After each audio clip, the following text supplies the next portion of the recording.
Hey, I need to talk to you about something, I said, gathering my courage. Can we cut back on having your mom over every weekend? My husband let out a deep sigh. Lisa, it feels like you're always saying no to everything. What do you mean by that? I asked, a bit taken aback. You don't want me to build a house. You don't want my mom coming over. You're always against something. That's not what I meant. I tried to explain. Then what did you mean? How much longer do we have to keep waiting? My name is Lisa, and I've been married to Frank for 5 years. We share a common dream, owning our own home. Now that we've saved enough for a down payment, we're finally ready to leave behind renting and move into the home I've always envisioned. Once we're settled, we plan to start a family and raise our children in a place that truly belongs to us. But just as our hopes were growing, a dark cloud appeared on the horizon. My mother-in-law, who had caught wind of our plans, began making some rather unsettling moves. So, I hear you're finally buying a house, she said. Yes, that's right, I replied. Have you already decided on what kind of home you want? Yes, I have an idea of what we want, I said. That's wonderful. If there's anything I can do to help, just let me know. Thank you, I appreciate that. Oh, by the way, have you checked out the showroom near your house? No, we haven't managed to get an appointment there yet, I replied. Well, I'll take care of that for you. We can go together. Actually, I prefer to go with just my husband, I said, trying to be polite. Despite my efforts, my mother-in-law continued to involve herself in our property search. She even started showing up unannounced. I brought you a brochure for some land that's for sale, she said one day, catching me off guard. Thank you very much. My mother-in-law held a dozen leaflets in her hand, eager to share them. How about this one? It's close to the station and spacious enough for 2 families. Wait, did she just say 2 families? I was too stunned to respond, and she continued talking as if nothing was amiss. If the train station isn't nearby, it's inconvenient for everything, and you'll want to be close to a hospital for when you get older. This property is also near a supermarket. It must be hard for you to choose with so many options, right? What started as an offer to help quickly turned into her taking control of the house search. She was making decisions as if she planned to live there too. This is not good at all. I told my husband everything that had happened that night. Oh, I think she might have mentioned something about living together, he said casually. What? You want us all to live together? I asked, surprised. Well, if you're okay with it, I'm not going to push you into anything, don't worry.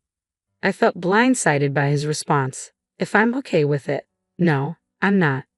I couldn't believe he was being so indecisive. When it's time to tell my mother-in-law that we're not living together, I'm going to be the one dealing with the fallout. Why can't he see that? Maybe we should stop building the house, I suggested, feeling frustrated. What? Why? He asked, clearly confused. Because of the way you phrased it. If I refuse to live with her, she'll know I was the one who said no. We're going to be together for a long time, and I don't want things to become awkward. I'd rather not have a house if it means dealing with that. We can raise our kids in a rental and use the down payment we save for their education instead. My husband's panic was evident. Wait a minute, I understand now. I'll tell her no, and we'll move forward with building the house. No, it's fine. You can't even stand up to your mother. I'd never seen him stand up to his mother before. Trust me, I'll handle it, he said, trying to reassure me.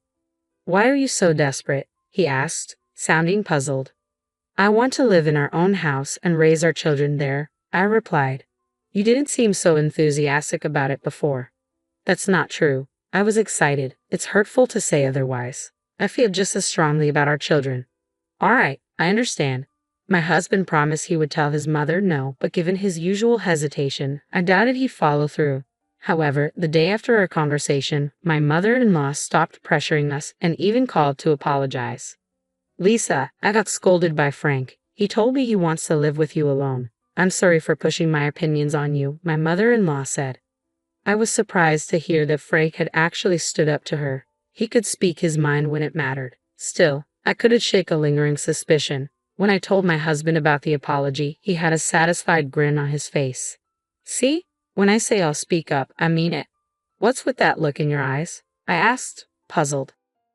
I was wondering if you really told her, I said, still unsure. Are you doubting me? Isn't that awful? He replied, hurt.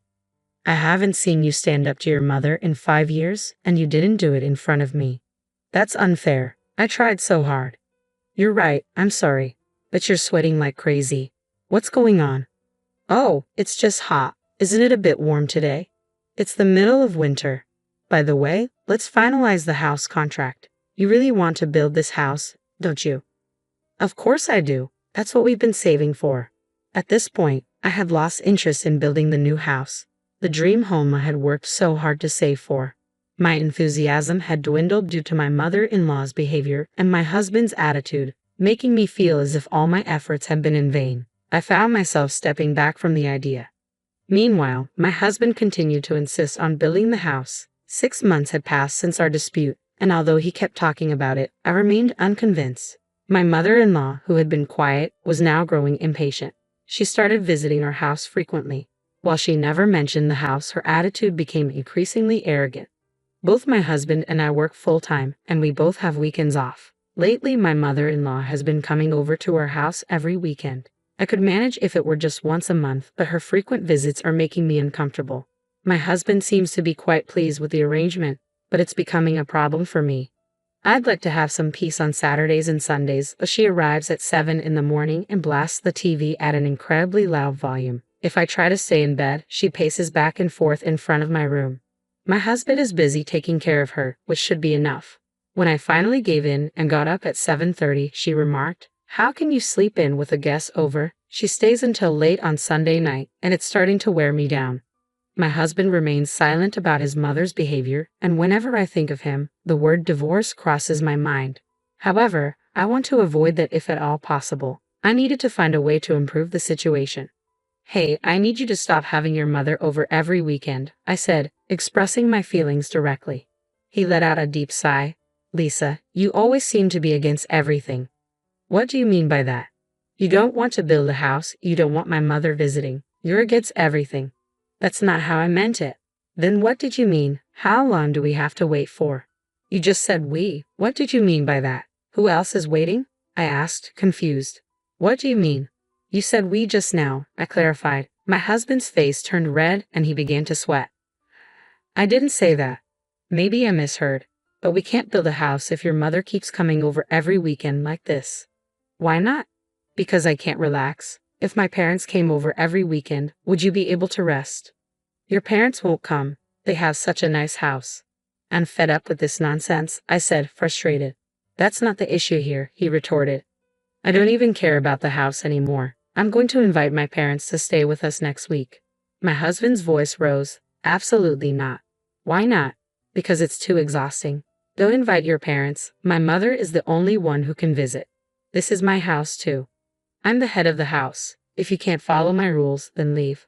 "Are you serious?" "You're completely useless to me. I'm done with you. You can't make my mother happy, and if we can't build a house, she can't live with us." "You promised she wouldn't live with us." "What are you talking about? Once the house was built, we could do whatever we wanted, including having my mother live with us." "What do you mean?" "I've told you this before, and you still don't understand. I planned to have my mother move in once the house was built." I knew it. My mother-in-law didn't back down easily. My husband was plotting with her all along. "I see now. All right, I'll leave." "I hope you won't regret this," he said. "Of course not. Just don't come near me again," I replied firmly. I packed only the essentials and went to my parents' house. They were taken aback by my sudden arrival, but once I explained what had happened, they welcomed me with open arms. "This is what family is for, right? I suppose our relationship was damaged from the start when I couldn't trust my husband," I said. "Dad, I'm so sorry," I added, feeling the weight of my actions. "I understand things didn't work out between you two, but work and personal life are separate issues." "Yes, I agree. So my ex-husband and I are now divorced. There were no money claims or financial disputes, just a straightforward division of property. But 3 months have passed, and now my ex-husband is on his knees in front of me. "I'm sorry, father-in-law," he says. "I'm not your father anymore. Be careful what you call me." Boss, is this a result of me divorcing your daughter?" "What are you talking about? Why did my ex-husband come all the way to my parents' house and get down on his knees?" "It's because he received an unwanted transfer. Both of us worked for my father's company, and he seems to believe the transfer was a consequence of our divorce. However, my father made it clear during the divorce that personal matters had no bearing on work decisions. All employees at his company are assigned to regional posts for a few years to enhance their skills, and transfers are never used as a form of punishment. But that explanation doesn't seem to satisfy my ex-husband. Lisa, you need to stop the boss. I thought you told me never to show my face again. I'm sorry, please, he begged. No, this isn't an obligation. I was once in line to be the next president, remember? I can't believe you interrupted me with such nonsense. You're mistaken. I'm still the next president, regardless of our divorce. What? Of course, I'm his daughter. My ex-husband nodded and left our house. The next day, he submitted his resignation, despite people around him trying to explain that the transfer wasn't a demotion. He refused to listen. A few days later, he was found in an unexpected place. I was casually watching a documentary on TV when I saw my ex-husband featured on the program. He appeared in line at a volunteer organization for a meal donation, looking disheveled and poorly dressed. Life can be unpredictable. It made me reconsider the word regret that I once said to him. I'm sure he regrets his actions now. The fact that he was holding 2 meal containers suggested that one was meant for his mother. Although I don't know all the details, it's clear that his life has drastically changed from what it once was. As for me, I'm thriving on my own. My weekdays are filled with work, but I relish my days off. It's a true blessing to sleep soundly without morning disruptions. I am living in a state of happiness and contentment. It was the unexplained coldness of her ex-husband that had caused her so much pain, a pain she struggled to convey to others. She wished she could use that experience as a shield to say no to her in-laws. Lisa, you did an excellent job. I hope you're able to enjoy your time on your own now.